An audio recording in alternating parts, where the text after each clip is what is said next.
al origen celular. Son las leucemias de tipo linfoide y las leucemias de tipo mieloide.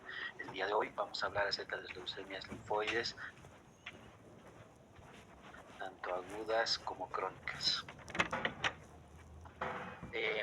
Es muy importante que todos nosotros conozcamos la hematopoiesis, es decir, cómo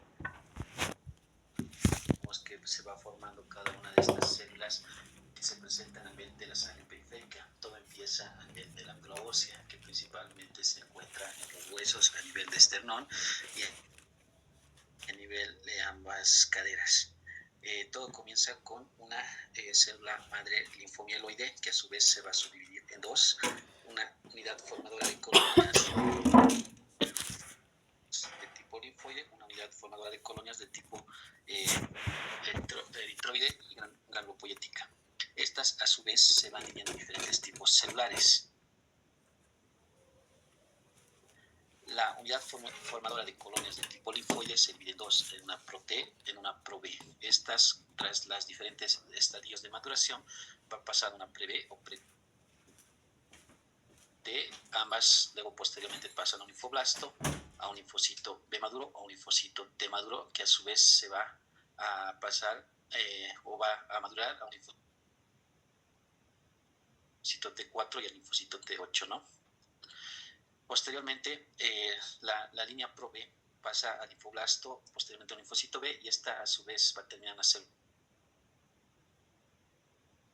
plasmática. La unidad formadora de colonia de los granulocitos, eosinófilos, monocitos, megacariocitos y de la serie eritroide tiene una célula en común. Posteriormente se va dividiendo en cada una. La unidad formadora de colonias de los eritrocitos, posteriormente tras la estimulación de la eritropoyetina, va a dar lugar al eritroblasto, seguido del eritroblasto basófilo, policromático, ortocromático, llegando a los reticulocitos y posteriormente al hematíe o glóbulos rojos. La unidad formadora de colonia de los megacariocitos llega a madurar lo que es el megacarioblasto, posteriormente al promegacariocito, el megacariocito granular, el megacariocito liberador de plaquetas y por último las plaquetas. La unidad formadora de colonia de granulocitos y monocitos tienen una en común que posteriormente se va a subdividir. La de los granulocitos pues va a estar como un mieloblasto, un mielocito, mielocito neutrófilo, metamielocito y neutrófilo encallado y posteriormente un neutrófilo segmentado, ¿no? En cambio de la unidad formadora de colonia de monocitos, parte de monoblasto, madura un promonocito, posteriormente un monocito, y esta como última instancia tiene el macrófago. La unidad formadora de colonias tanto de eosinófilos y basófilos pues tiene la misma ciclo de maduración, pasando de un mieloblasto, un promielocito, mielocito, metamielocito, eosinófilo encallado y posteriormente el eosinófilo segmentado o el basófilo segmentado. Cabe recalcar que nosotros cuando pedimos un frotis de sangre periférica, lo que vemos a nivel periférico solo tendríamos que ver la presencia de los linfocitos, del eritrocito, las plaquetas, el neutrófilo segmentado, en algunas ocasiones neutrófilo encallado cuando hay un proceso infeccioso, monocitos, eosinófilos y basófilos. Las otras líneas celulares no deben verse en sangre periférica bajo ninguna condición, a excepción de alguna enfermedad hematológica propiamente dicha, ¿no? Pero en condiciones normales no deberían estar presentes. ¿Para qué nos sirve este cuadro? Pues básicamente para tratar de ver la fisiopatología de las leucemias, ¿no? Las leucemias, más adelante lo vamos a comentar, son proliferaciones de las células plásticas, es decir, que hay una alteración a este nivel, en la línea linfoide, a nivel del linfoblasto. Y en la de la línea mieloide hay una alteración a este nivel en la parte de los mieloblastos. Entonces, de esta manera nos va a permitir reconocer e identificar estos grupos celulares, ¿no? La leucemia linfoblástica aguda va a surgir de las células progenitoras en la médula ósea del sistema linfático, es decir, las células inmaduras, los linfoblastos, que es lo que más predomina tanto en médula ósea como en sangre periférica. Acá tenemos una foto de algunos linfoblastos. Acá tenemos glóbulos rojos que tienen la forma convexa con esa palidez central. Los linfoblastos se caracterizan por ser células grandes con un núcleo que prácticamente ocupa toda la célula, no dejando nada para el citoplasma. Acá tal vez se ve un poco de citoplasma. Además de que estas células se caracterizan por tener la presencia de nucleolos dentro de los núcleos, ¿no? Estas imágenes blanquecinas que se pueden ver acá, pues corresponden a los nucleolos, que eso lo vemos nosotros en el microscopio. Es un trastorno heterogéneo que involucra muchas formas morfológicas, pero sobre todo inmunitarias. Morfológicas básicamente son tres, que las vamos a desglosar más adelante, e inmunitarias son varias, que de igual manera las vamos a abarcar. Entonces, una leucemia linfoblástica aguda es la proliferación maligna de las células progenitoras de la estirpe linfoide. En médula ósea se va a caracterizar por la presencia, de anemia, leucopenia o granulocitopenia, trombocitopenia, y se va a manifestar con algunos signos y síntomas como fatiga, debilidad o de procesos infecciosos o de hemorragia, ¿no? La infiltración leucémica se caracteriza por la presencia de una masa tumoral generalmente a nivel de ganglios linfáticos y a nivel hepático y esplénico. Por eso es que estos pacientes a veces debutan con adenopatías y hepatoesplenomegalia.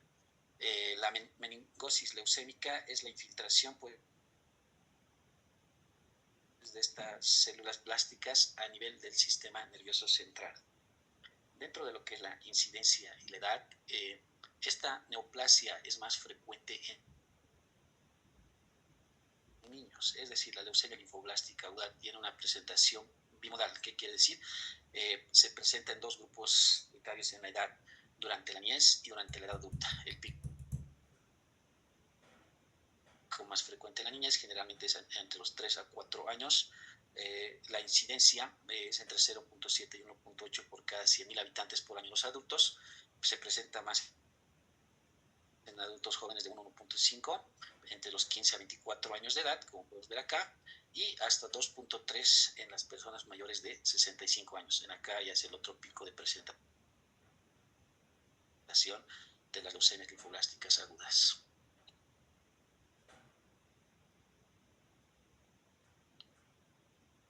Bueno, vamos a continuar.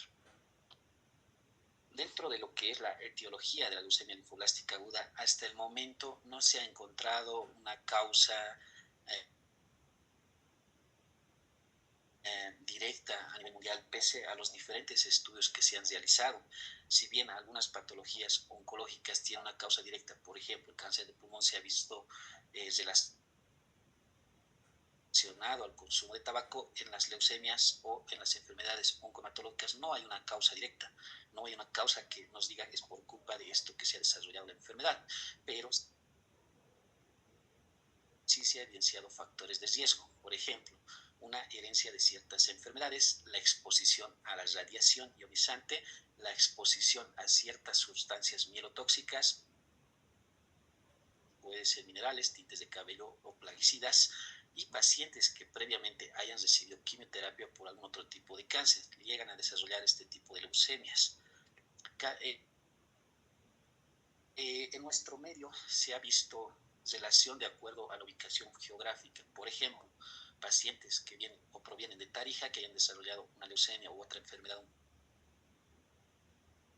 oncohematológica, pues en estos pacientes es muy común por el uso de plaguicidas sin el cuidado respectivo que estas ameritan.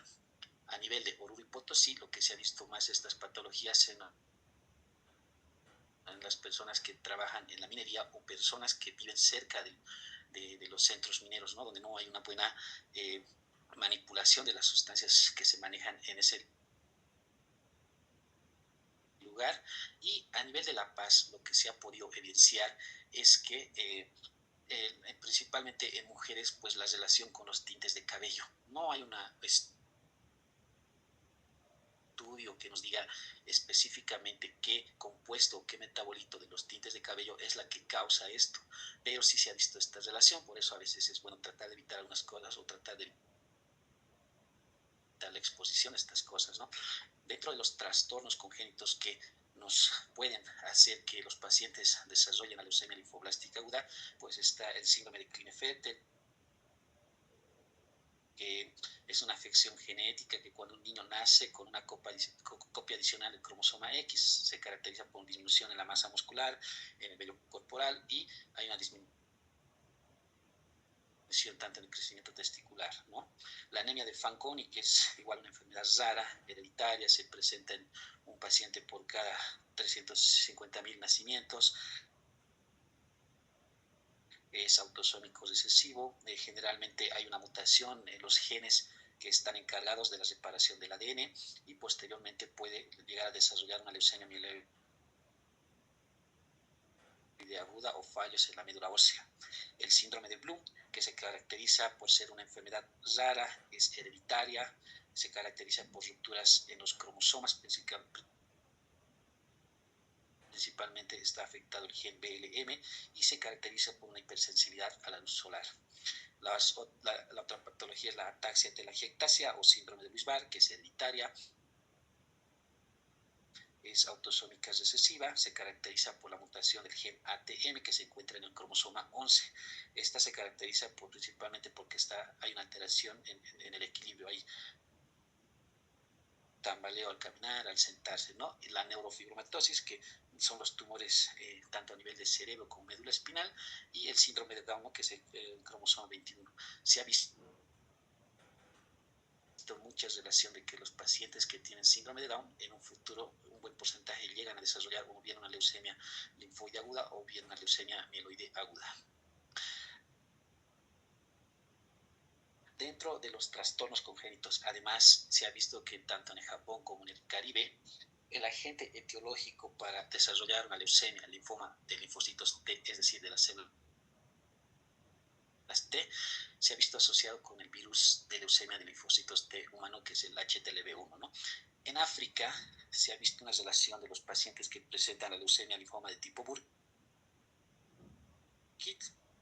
asociado a la presencia del virus del Epstein-Barr o alguna cepa del virus del DNA de la familia de los herpes. Por eso, nosotros cuando encontramos a este tipo de pacientes siempre pedimos un protocolo de serologías virales para descartar estos virus, ¿no? Y algo así también dar un tratamiento dirigido a estos virus. Dentro de lo que es el cuadro clínico, se va a caracterizar por síndromes. La leucemia linfoblástica aguda no tiene signos ni síntomas patognomónicos, a diferencia de otras patologías. En la leucemia linfoblástica aguda, si el paciente puede debutar directamente con una pancitopenia o asociada a una leucocitosis con visitopenia. Es decir, si hay una anemia severa, pues el paciente va a presentar síntomas de un síndrome anémico. Si hay una trombocitopenia, pues el paciente presentará un síndrome hemorrágico, que se va a caracterizar con la presencia al examen físico de petequias o equimosis. Acá podemos ver algunas petequias a nivel de cavidad bucal. Se va a caracterizar por un síndrome febril. Esto porque los pacientes, si bien puedan tener una leucocitosis, recuerden que en su gran mayoría de estos son blastos, células que no van a servir y no van a cumplir su función. Es decir, estos pacientes están predispuestos a contraer infecciones y de esa manera pues presentar síndromes febriles. Un síndrome infiltrativo, lo que habíamos mencionado, hay una infiltración tanto a nivel del hígado, a nivel del vaso o a nivel del sistema nervioso central, y alteraciones metabólicas. En las alteraciones metabólicas lo que más llama la atención es el síndrome de lisis tumoral. Cuando hay pacientes que debutan a veces con una leucocitosis, 30.000, 40.000 glóbulos blancos, de los cuales un 70, 80% corresponden a blastos linfoides. Estos blastos son células débiles que prácticamente en la circulación se van rompiendo y van liberando ciertas sustancias al torrente sanguíneo, por lo que producen un cuadro que se llama síndrome de lisis tumoral, que se va a caracterizar por una hiperuricemia, una hiperpotasemia, hiperfosfatemia y hipocalcemia. Entonces son estudios que nosotros debemos pedir pues para ver que este tipo de pacientes no esté cursando con un síndrome de disis tumoral, ¿no? Además, se va a caracterizar por presentar dolores óseos, artralgias, hepatosplenomegalia y adenomegalias, ¿no? Para el diagnóstico es muy importante que nosotros pidamos varios estudios. A nivel, podríamos pedir fuera del hemograma, pues un frotis de sangre periférica, en donde se va a evidenciar la presencia de leucocitosis y especialmente la visualización de los blastos. Se va a también se puede evidenciar una pancitopenia, que también lo vamos a corroborar en el frotis, pero incluso los blastos ya están presentes ahí. Nosotros cuando nos encontramos, ya sea en emergencias o quizás en la consulta externa, con un paciente que viene con un hemograma y se evidencia pancitopenia, es muy importante que nosotros descartemos las causas de pancitopenia.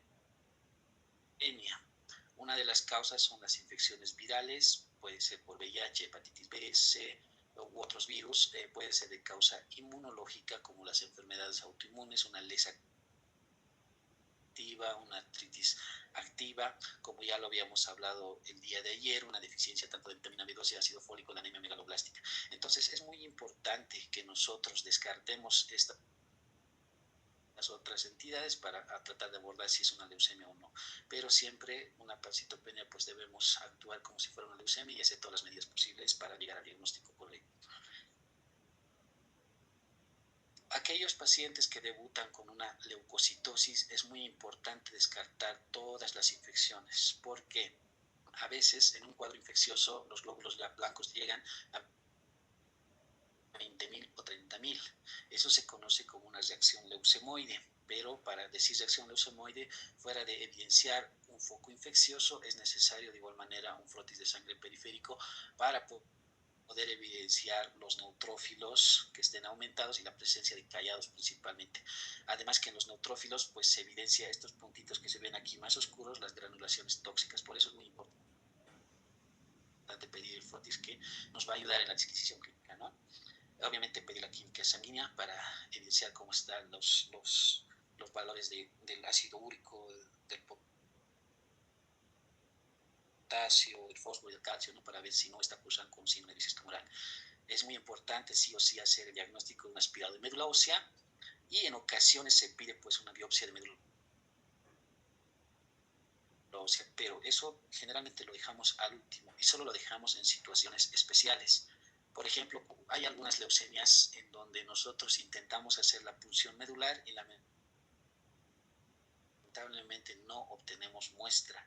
Esto debido a que a nivel de médula ósea haya una gran proliferación de las células plásticas que impiden que se pueda hacer la punción y la aspiración, ¿no?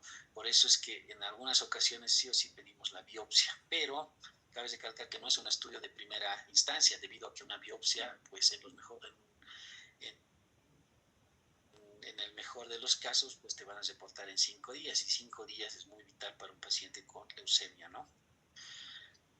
Para el diagnóstico, cuando hablamos del diagnóstico a nivel de médula ósea, aquí podemos ver diferentes imágenes, pues vemos que tiene que haber más del 20% de linfoblastos. Menos del 20 tendríamos que sospechar en otras entidades, pero más del 20 ya hacemos el diagnóstico de leucemia. Acá podemos ver un solo grupo celular que está proliferando en todo el campo, ¿no? Acá igual, de una vista más alejada, pues se ve un solo grupo celular en toda la médula. Ahí es donde sospechamos, ¿no? Es muy importante que nosotros complementemos el estudio de la médula ósea con un estudio que se llama inmunofenotipo, que se los realiza mediante citometría de flujo. Básicamente es una imagen que nos reporta así, en donde nos van a dar o van a hacer tinciones con diferentes marcadores, y de esta manera podríamos identificar ya el subtipo de la leucemia. Si bien nosotros hacemos un medulograma, lo que vamos a dar es el nombre de la enfermedad, pero ya con el inmunofenotipo, pues prácticamente ya damos el nombre y apellido de la enfermedad. Y esto obviamente nos va a servir para definir el riesgo y posteriormente el tratamiento con el que vamos a empezar con este paciente. ¿no? Es muy importante hacer estudios tanto de cariotipo como de biología molecular para poder encontrar las diferentes alteraciones genéticas que se pueden encontrar en esta patología, pero lamentablemente en nuestro medio esto es casi imposible porque son muy pocos los lugares que hacen este tipo de estudios y a la vez son muy caros y la mayoría de los pacientes pues directamente no los hace porque son caros y escapa de la economía de cada paciente, ¿no? Por eso a veces no solo nos quedamos con el fenotipo y bueno, en base a eso ya iniciamos un tratamiento y en base a eso ya vamos a ir viendo cómo responde el paciente. Entonces, en resumen, cuando nosotros tenemos una célula madre hematopoyética, cuando hay una alteración en diferentes genes, por ejemplo, el PAC5, el ETB6 o el TP53, pues se inicia una translocación a nivel de los progenitores linfoides y lo que causa son mutaciones secundarias. Por ejemplo, el RAS con el P13K, en donde va a haber alteraciones en las señales de transcripción y posteriormente va a ir formando los blastos o los linfoblastos.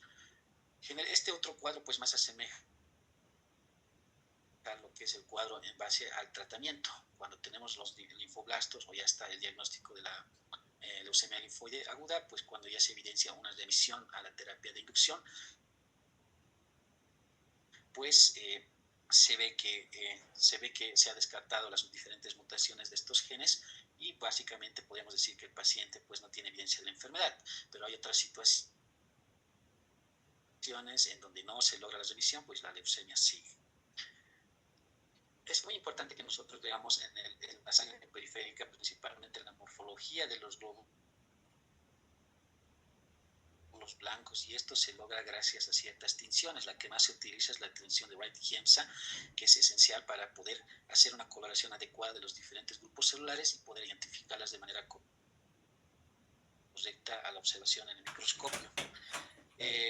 Las células plásticas, esas son las causantes principales de que podamos encontrar en sangre periférica una leucocitosis bien importante. Casi un tercio de los pacientes desarrollan pues entre 10.000 a 50.000 glóbulos blancos al momento del diagnóstico, y además de que en sangre periférica pues podemos evidenciar una anemia generalmente entre 7 y 8, una